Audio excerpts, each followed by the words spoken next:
Well, good afternoon, everyone, and welcome. I am Carolyn Stanback. I'm an AARP member, and you're here tonight for our very first AARP Indiana Social Security Awareness event for 2024. In this event, we are going to have a three-part series, and you will be able to hear a lot about Social Security from experts on the information. They will provide you with resources and information that you will need so that you can get the very most out of your experience. Whether you're approaching retirement now or not, or whether you're just looking for Social Security for some time in the future, you're here tonight to hear some information that will help you deepen your understanding of how the Social Security process works. Now, in this specific webinar tonight, there will be an opportunity to empower yourself with a lot of knowledge. We hope that you'll walk away feeling empowered so that you can be an advocate or one of our champions for Social Security, both now and in the future. Now, in tonight's session, which is entitled Social Security, Understanding Your Benefits, we're excited to introduce a specialist by the name of Charo Boyd. She is a public affairs specialist with the Social Security Administration. In addition to her, we have two Indiana Directors of Communication Engagement, both Emily Gorman and also Addison Pollock will be joining us and joining Charo to help facilitate the question and answer period. Now, just a few housekeeping items before we get started. Specifically with the question and answers, we're going to ask that you use that function in your chat to enter any questions that you have. We will have a special session for question and answering. In addition, we'll do our best to answer every question that you have tonight. But if not, please be reminded that this is the first of 3 sessions.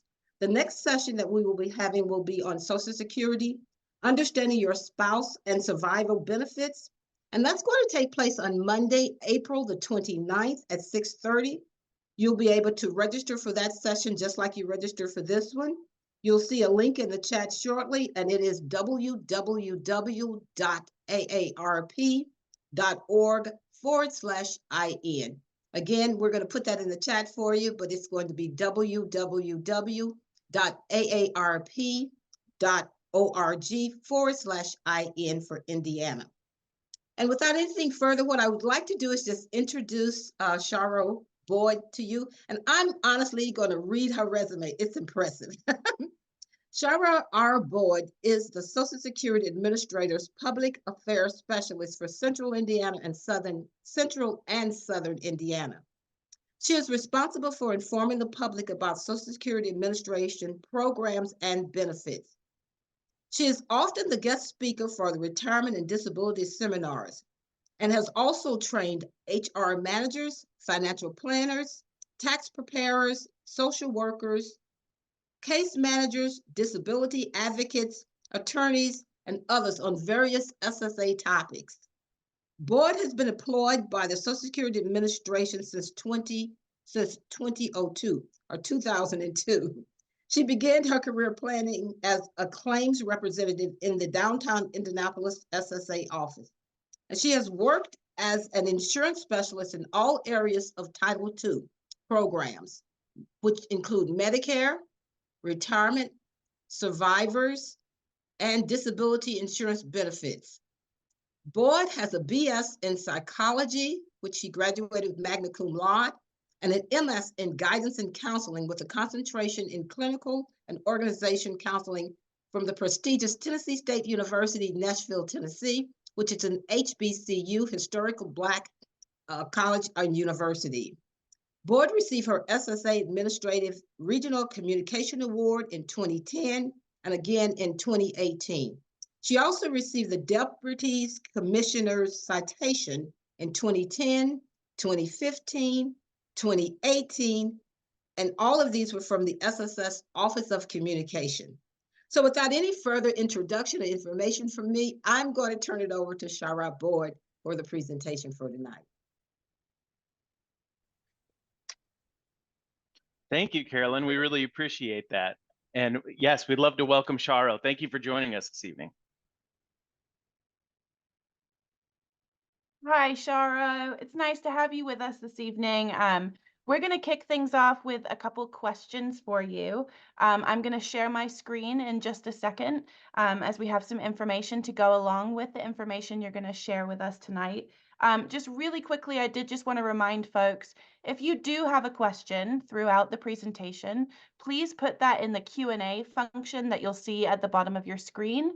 That way it flags the question for us on our screens and we'll be able to get to it throughout the presentation. So just a reminder, please use the Q&A function at the bottom of your screens if you do have a question throughout, and we're going to try and get to as many as we possibly can.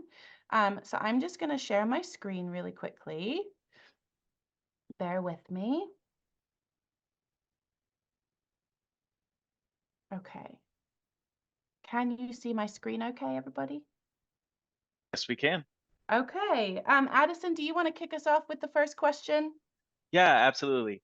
So, Charo, a lot of what tonight's event is about is clearing up misconceptions and maybe some myths around Social Security to give everyone a little bit of a better understanding. So, could you start us off with what is one of the biggest myths you hear about Social Security?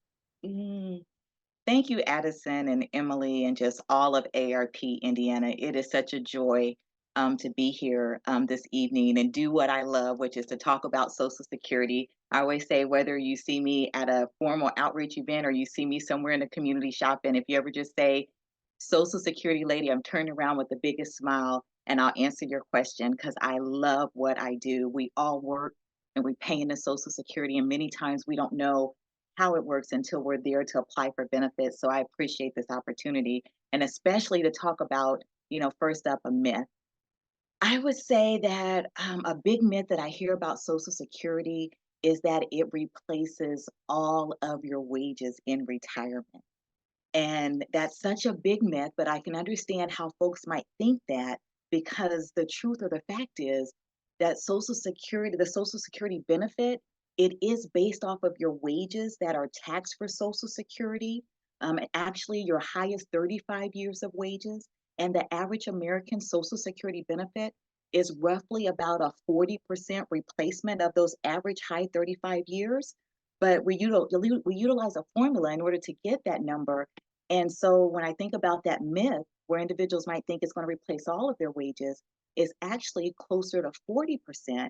But for higher wage earners, it might be a lower percentage. And for lower wage earners, it might be a higher, but again, roughly around that average, about 40%. I know Emily has some slides that I had sent to her early. And so if we could go to a first slide, as I'm talking about myths, I think it's so helpful for individuals to actually know what their numbers are. And you can take the time and create a secure My Social Security account, simply going to ssa.gov/my account. And in that account, you have the opportunity to get your Social Security statement. And so the next slide, because I love show and tell, is just a screenshot of a Social Security statement. And so in that statement, you're going to see the record of wages that have been taxed for Social Security. You're going to see estimates of your benefit amounts. So when we talk about myths and folks maybe not knowing how much Social Security is replacing of their wages, if they take the time and get their Social Security statement, they'll be able to get an accurate estimate for themselves. Amazing. Thank you, Charo. Going to move on to our second question that we had for you this evening. And I wondered if you could tell us from your experience what your number one question that you get asked about regarding Social Security retirement benefits. What's the number one question that folks need the answer to? That's pretty easy, because I would say that I'm most often asked, when is the best time to start receiving Social Security benefits? I would say that's probably one of our number one questions. And the answer is that there's not a single best age for everyone. And ultimately, it's your choice. It's important to make an informed decision when it comes to that. And overall, understanding how your age, when you start receiving the benefit, is going to, how your age is going to affect that benefit amount. I think understanding that is probably one of the key pieces in making an informed decision. So if we can pull up a slide, let's get that understanding. So again, the most popular question I get is, when is the best time, the best age to start to start your benefits? And I want to explain to you your options with age. And so over to the left, if you find the year you were born, you'll see your full retirement age for Social Security right next to it. If we utilize the middle bullet, if you wait until that full retirement age to start receiving your Social Security retirement benefit, then you would get your full benefit amount. If we go to our top bullet, if you start receiving Social Security benefits early, and the earliest you can start that benefit is at age 62, you technically have to be 62 throughout the entire month. But if you start your Social Security retirement benefit early before your full retirement age, then it's permanently reduced for each month you receive it early. If we go to our bottom bullet, if you chose to delay receiving your benefit, so you don't start it early, you don't start at full retirement age, but you choose to delay, then you earn delayed retirement credits. And you can earn those credits all the way up to age 70. What delayed retirement credits are, it means that your benefit amount is going to increase for each month that you choose to delay. So again, when it comes to age, you could wait till full retirement age and get your full amount. You could start it early and permanently reduce it for each month you get it early. Or you could choose to delay and increase it for each month you delay. Again, you earn those increases all the way up to age 70. So just to add a little extra information to that, there's no advantage to delay receiving your benefit after age 70. And again, it's a decision. And I encourage you to make an informed decision that is based off of what works best for you and your family. Wonderful. Thank you for sharing that with us. Yeah, there's a lot of decisions to make as you're approaching retirement age, and when you're able to draw down Social Security. Here's a question that we often hear a lot about. So, can a person work and receive Social Security retirement benefits at the same time? Oh, that is such an excellent question, and it ties right in to, when to start benefits. Because, and let me first answer the question. So, can you work and receive benefits? The answer is yes, but your age is going to determine whether or not those wages are going to affect your benefit amount. Emily, we're going to go ahead and go to that next slide. We kind of had an idea of what we thought folks might ask. And so this slide here talks about how you can work and receive Social Security benefits. And what I was explaining in the first part of my answer is that your age is going to determine on whether or not those wages are going to affect you. And so if we start at the bottom of the chart, it explains that if you are at full retirement age or later, so just remember, we had a slide before where you found the year you were born and what your full retirement age is. If you're at your full retirement age or later, then there's no limit on your wages. So you're unlimited in regards to those wages. To say it differently, then if you're under your full retirement age, then there's going to be a limit to your wages. And if those wages are over that limit, then it's going to affect your benefit amount. And so we have the slide here with the information. Our website is a phenomenal resource. You can go to ssa.gov/pubs, and there's a publication. It's called the Update 2024. It's going to have all of our numbers and in regards to the limit of wages. But again, if you would go over those limits, there's a withholding for $1 for each two when you're under full retirement age. I want to add, I don't want to complicate things. I know we have a small window, but I want to make sure that your viewers today understand that the year that they're reaching full retirement age, the wage limit, as you can see for our numbers this year for 2024, the wage limit is substantial. It's at $59,520. And what I want to add when I'm talking about the year you reach your full retirement age, I'm going to use myself as an example. I just celebrated a birthday. So I'm born April the 16th. I'm going to be unlimited. If this was the year I was reaching full retirement age, I'm going to be unlimited April 1st. So we all reach our full retirement age beginning the first day of the month. So again, in my example, beginning April 1st, I'm unlimited in my wages. So as we work with that example, I would only have a limit from January through the end of March. And that limit, if this year was my year of full retirement age, is $59,520. I don't mind sharing that. My salary is not that high that I would go over $59,000 in 3 months. So just giving your viewers some extra detailed information and understanding options, I might consider starting my benefit in January, and I could keep working that whole year. If I started in January, it's reduced for receiving it 3 months early, But again, that's an option I might look at. And again, I'm not going to go over the wage limit, so I could just continue to receive my benefits. If I was like my sister and born in December, that may not be such a great option for me because I would have 11 months in that window that they're going to look at. So they would look at January through the end of November because I'm in her scenario, she's not unlimited till December 1st. I hope I'm not throwing in too much details. I want to encourage individuals just to know our website, ssa.gov, is a phenomenal resource. We redesigned it to make it more focused on the action that you're there. And so we have a prepare for retirement tab that gives you all types of great information that would help you, including understanding how wages affects benefits. And I also want to highlight another slide that when you retire, you might have payments for accrued leave, or there might have been an incentive for you to retire. And so this publication, and again, all of our pubs available at ssa.gov/pubs, but this publication, Special Payments After Retirement, explains how Social Security would count those wages. And we would count them for the last day that you worked instead of when you receive them. And so that could work to your advantage when we talk about a special monthly wage limit, which I know we don't have time to get into today, but just wanting to put some put a couple of fillers out for folks to know where to go to get more information. That is super helpful. Thank you, Charo. You're getting lots of kudos in the chat from folks, thanking you for explaining in detail. And I think using yourself as an example, I learn from examples especially. So that's really, really helpful. While we have a moment, I did maybe want to just dive into some questions that we have in the queue here. The first one is from a name that I think you might find familiar, which is Joseph Everett.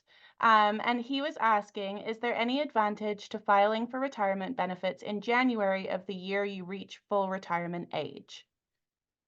Thank you so much. If we'll go back to that wage slide, and when it comes to understanding, again, that key question of when is the best time to start Social Security benefits, the first thing we're going to look at is what is your full retirement age? Again, in my example, I said my full retirement age is April 1st. And so for me, there is an advantage if I started my benefit in January because my wage limit before that year of full retirement age is smaller. It's just January through March. And so I could start benefits in January, keep working that whole year, and have what many call the best of both worlds. Could I have my Social Security benefit and my wages? In that detail, again, my Social Security benefit would be permanently reduced for receiving it 3 months early. His question gives me an opportunity just to expand on when I talked about my sister, whose full retirement month is in December. Then for her, it would not be to her advantage to start her benefits in January, understanding her full retirement age is in December, because she's going to have 11 months. We're going to look at her wages from January through November, and her wages are most likely going to go over that 59,000. So it would not work for her. And so it's such an excellent question because there's so many variables. We do on our website, again, ssa.gov, we have an earnings test calculator where you're able to plug in your date of birth, what your estimated Social Security benefits are. It even asks you, because again, we have some special monthly rules. So it asks you if this is the first year that you're receiving benefits, so it knows whether or not to give you that option. So just know our website really is a great resource in understanding how wages might affect your benefits. Wonderful. That is super helpful, Charo. Thank you. We do have a lot of really great questions coming in. We have several here. So I'm gonna take Larry has a question. Do I have to apply for Medicare at the same time as Social Security?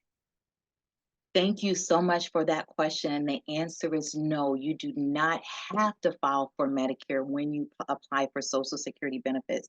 So you could do a Medicare only application. So I'm going to take this as a little curve for you. So you could do an application for Medicare only and not apply for your Social Security cash benefits. So let's say if you're wanting to choose to delay receiving your benefit and you want to earn all those delayed retirement credits, but you're retired, so at 65, you go ahead and you do an application for Medicare only, then you can come back later and do an application for your Social Security cash benefit. Now, let me answer that question a different way. If I do an application for Social Security retirement benefits, let's say I do that application at age 62, please understand that that is also an application for Medicare Part A. And that Part A is going to happen automatically when you reach age 65. When you reach 65, you have the option to refuse the Medicare Part B, but you do not have the option to refuse the Medicare Part A. And that usually gets into a discussion I know we don't have time for tonight, which is health savings accounts. But again, our website, ssa.gov, also medicare.gov, are great resources. But again, to answer your question, you can do a Medicare only. But on the reverse side, like I said, if you do a retirement application, it is also an application for Medicare Part A. It's going to trigger that Medicare Part A at age 65. Wonderful. And I do just, while we have a brief moment, want to remind folks, if you joined a little bit late, please utilize the Q&A function that you'll see on the bottom of your screens if you have a question. And that way it flags it for us on our screen so we can see when questions are coming in instead of putting them in the chat. And so I'm going to go to another question that we have that's a really great one from John and Julie. They are wondering, what are the steps that we take when we are ready to start collecting Social Security? Absolutely. Emily, I think we have an extra slide in there that said it's a screenshot of our website. Is it this one or the next one? Let's go to the next one, and then I'll come back to that. So we'll keep going to all such great information. Here we go. So this is a screenshot of ssa.gov. Again, it's more task focused. So are you here to prepare for benefits, apply for benefits, or manage benefits? And so the question that just came up is, what should you do when you're ready? I encourage you to kind of check out the plan for retirement towel, because from there you're going to see lots of great information about other things to consider. One we kind of talked about today, which is healthcare. Are you still working? Are you getting a non-covered pension? So from that tab, there's lots of great information to help you to understand more and plan for your Social Security retirement benefit. And then when you're ready to apply, you can just come right back to the same whole page, ssa.gov, and you can select apply for benefits. That application, I would say, it's you submit the information to us online. It's not processed online. It's just how you're going to get that information to us. It's going to take you about 10 to 15 minutes to do that retirement application online. I love when I'm out in the community and folks come by and say, we did our retirement application online and it was easy. And it's so funny to see their face because they're shocked of how easy it is, but it is. If you're not online, Emily, we will jump back a couple of slides on how to contact us.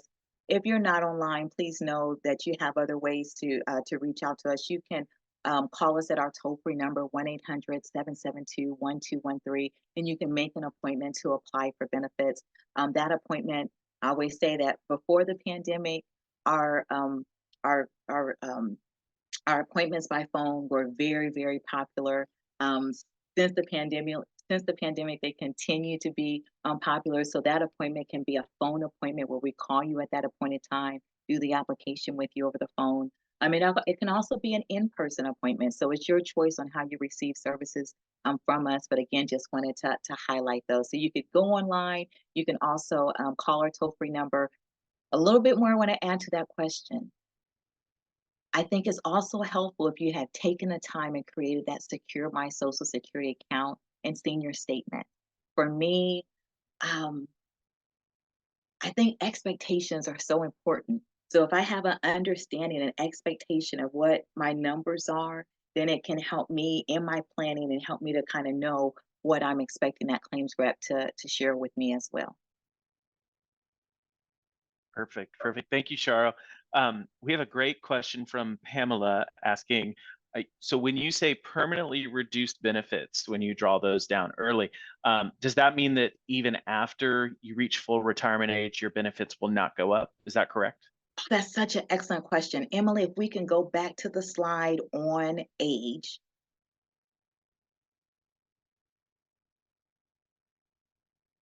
And so the question is when I was talking about how age affects your benefits, and our first bullet, I said if you start receiving your benefit before your full retirement age, then it's permanently reduced. And the question just came in said, so am I saying that if I start benefits at 62, when I reach 65, that benefit is not going to increase? And that is correct, that when you started early, you permanently reduced it.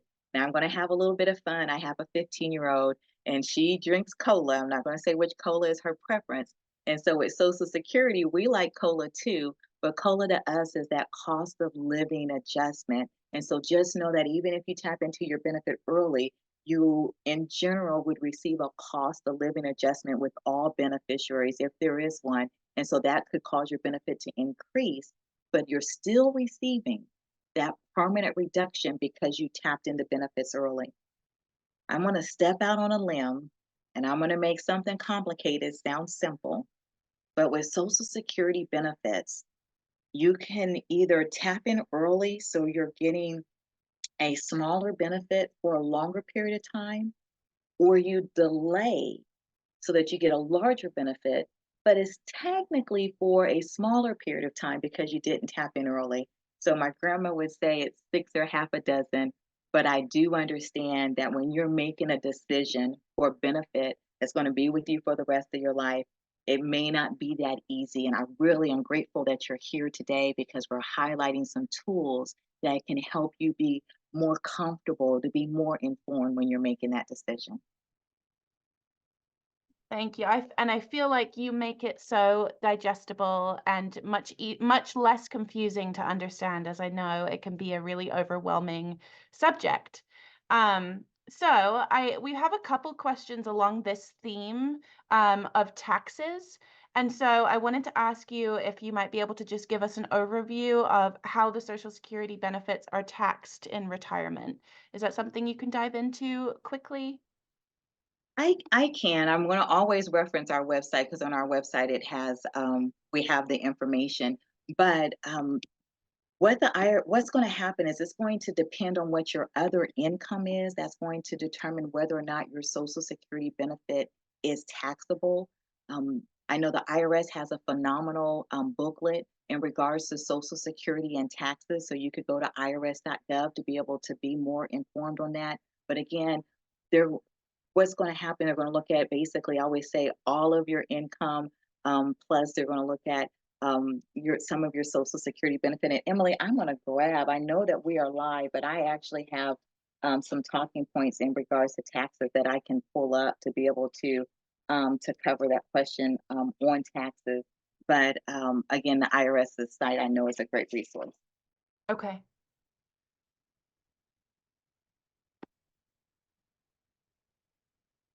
Do you want me to move on to a different? Yeah, because I know we're tight on time, we can go to another Okay. question as well. Fabulous. Wonderful. Problem. Addison, do you want to pull up the next one? Sure. Charo, and I don't know if this is out of the scope of what you're presenting tonight or beyond the scope, but we have a question here about how do I calculate my substantial earnings for the Windfall Act? Are you able to get into that, or do you have a reference for that question? Could you repeat the question again? Yeah, it's from a viewer. It says, "How do I calculate my substantial earnings for the Windfall Act?" So, and I have some information, and I know we're at our time, and so we might add these to our next session. So, one, I want to highlight a publication. So you're able to go to SSA.gov and look at our publication called the Windfall Elimination Provision. And so, what the viewer is talking about is that if you receive a non-covered pension, that non-covered pension may reduce your Social Security benefit. And in order to determine whether or not it's going to reduce it, they're going to look to see how many years of substantial wages that you have. If you have the 30 years of substantial wages, then you would not be subject to that offset. That publication, and Emily, I'm not sure how, if you're able to look at ssa.gov/pubs and pull up the publication, but our windfall elimination provision publication actually lists each year of what substantial wages are for that year. So that kind of goes right to what that viewer is asking is what amount of wages are considered substantial for each year when you're talking about that windfall elimination provision. And as you can see, my resources, our website, ssa.gov/pubs, PUBS, and then it's the windfall elimination provision. So if you would type that in the search box, then you're going to come up with that publication, the windfall elimination provision. Again, we call it the WEP, and in that it's going to list what the substantial wages are for each year. So excellent question. And I knew we only had like 30 some minutes, so I knew that I didn't think we'd be able to get past age or wages. So I apologize that I don't have the other actual numbers for the other topics. But again, the beautiful thing is that Indiana ARP has said we'll do a couple of sessions. So I know our next session we're planning to do spouse benefits, which I know will be very interactive, where we'll talk about how much is a spouse eligible on a worker's record. What about an ex-spouse? If the worker passes away, how much are survivors eligible for? And then maybe Addison and Emily, if we get some additional time, then I can have an additional one to where I'll be able to have that tax information. I apologize that my brain at this late hour You don't need to is apologize. fried for me to be able, and I don't want to misquote the numbers of those limits, but so we can add that there. Yeah, no I problem. did pull up that publication as you were talking. Do you want me to share my screen and show folks now while we're talking? That would be awesome because I'm sure that helps them to see really when I say SSA.gov, SSA.gov really is a great resource. And so again, we just went to SSA.gov/pub. She typed in windfall. So Emily, if you click on that PDF over to the right, I love going live. This is the publication. And if you kind of just continue to scroll, the publication explains all the details about the windfall elimination provision. But as we get to that second page, is going to be those numbers that viewer was asking. That viewer wanted to know, how can they find out if they have substantial wages? here. And right here, again, what I would do, I go to that My Social Security account, and within the My Social Security account, get the list of all your wages that have been taxed for Social Security, and then check next to this list according to what your wages are to see what years you had that were substantial. I love a live look. That was great. Yes, that's fantastic. Charo, as you've noted, we are definitely at time. We appreciate you being with us tonight and taking time out of your evening to be here. So thank you so much. Absolute pleasure. And again, I hope we did demonstrate what a resource SSA.gov is. But again, if you're not online, please know you can call us at that toll-free number, 1-800-772-1213. There are many, I have to say this, there are many automated services at that toll-free number. So you may not need to talk to a representative. So if you needed a benefit verification letter to prove your Social Security benefit, you can get that through the automated services. So one, you can get it online, but two, if you're not online, you could get it through the automated services at that toll-free number. And so just want to make sure that folks know they have a choice on how to receive benefits and how to receive services from us. Wonderful. And I want to note that we have several questions in the queue that we were not able to get answered tonight. But as Charles mentioned, you can access these resources, call the toll-free number to get your question answered. We will do our best to answer these questions in the interim, maybe post them on our website. We might even have time to address them at our next session. So be sure to register for that next session. I'll put that in the chat. And you can register at the link that I will be posting shortly. But again, want to thank everyone for joining us tonight, and I'm going to hand it back to Carolyn to close us out. Okay. Well, I too want to just say thank you. Thank you, Addison, and also thank you, Emily, for facilitating our Q&A session. As a volunteer, Charo, this has been awesome for me, and we had a lot of folks on the call tonight. I know it was awesome, so thank you so much for sharing your time and all the information you did, and hopefully we'll see everyone on April the 29th, which is next week at 6:30 for the next session. Thanks, everyone, for joining us tonight. This was wonderful.